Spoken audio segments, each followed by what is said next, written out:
കണ്ണൂരിൽ MSF ജില്ലാ കമ്മിറ്റിയെ ചൊല്ലി ലീഗ് MSF തർക്കം. MSF കണ്ണൂർ ജില്ലാ കമ്മിറ്റിയിലേക്ക് തെരഞ്ഞെടുക്കപ്പെട്ടവരുടെ സ്ഥാനങ്ങൾ മരവിപ്പിച്ചു. ജില്ലാ ജനറൽ സെക്രട്ടറി, ട്രഷറർ എന്നീ സ്ഥാനങ്ങളാണ് MSF സംസ്ഥാന കമ്മിറ്റി മരവിപ്പിച്ചത്. ലീഗ് ജില്ലാ അധ്യക്ഷൻ അബ്ദുൽ കരീം ചേലേരി നോമിനേറ്റ് ചെയ്തവരുടെ സ്ഥാനങ്ങളാണ് മരവിപ്പിച്ചത്. ഇവരെ തെരഞ്ഞെടുത്തത് ഭരണഘടനാ വിരുദ്ധമായെന്ന് MSF സംസ്ഥാന കമ്മിറ്റിയുടെ വിശദീകരണം. വിശദാംശങ്ങളുമായി മിഥുൻ പിള്ള ചേരുകയാണ്. മിഥുൻ, ലീഗ് MSF ചേരിപ്പോര് കൂടുതൽ രൂക്ഷമാവുകയാണല്ലേ?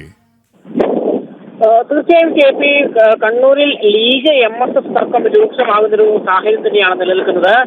പുതിയ ജില്ലാ കമ്മിറ്റിയാണ് ലീഗും MSFും തമ്മിൽ പോർക്കുന്നൊരു സാഹചര്യം ഉണ്ടായത്.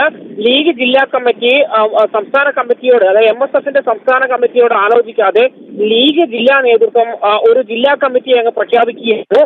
ഈ പ്രഖ്യാപനമാണിപ്പോൾ പാർട്ടിക്കുള്ളിൽ തന്നെ തമ്മിലടിയിലേക്ക് പോകുന്ന ഒരു സാഹചര്യം ഉണ്ടായത്. അതായത് MSFന്റെ സംസ്ഥാന നേതൃത്വത്തോട് ഒന്നും ആലോചിക്കാതെ ലീഗ്, കണ്ണൂർ ജില്ലാ മുസ്ലിം ലീഗ് തന്നെ MSFന്റെ ജില്ലാ നേതൃത്വത്തെ തീരുമാനിച്ചു.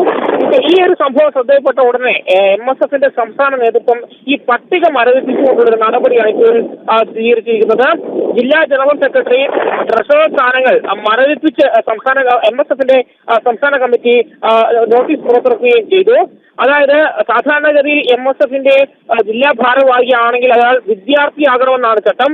എന്നാൽ ആ ചട്ടങ്ങൾ ലംഘിച്ചുകൊണ്ട് അധ്യാപകരായ ഈ നിശ്ചിത ചുമതലകളിലേക്ക് തെരഞ്ഞെടുത്തു എന്നുള്ളത് തന്നെയാണ് ഏറ്റവും വലിയ ഈ നടപടി മരവിപ്പിക്കാനുള്ള പ്രധാന കാരണമായി പറയുന്നത്.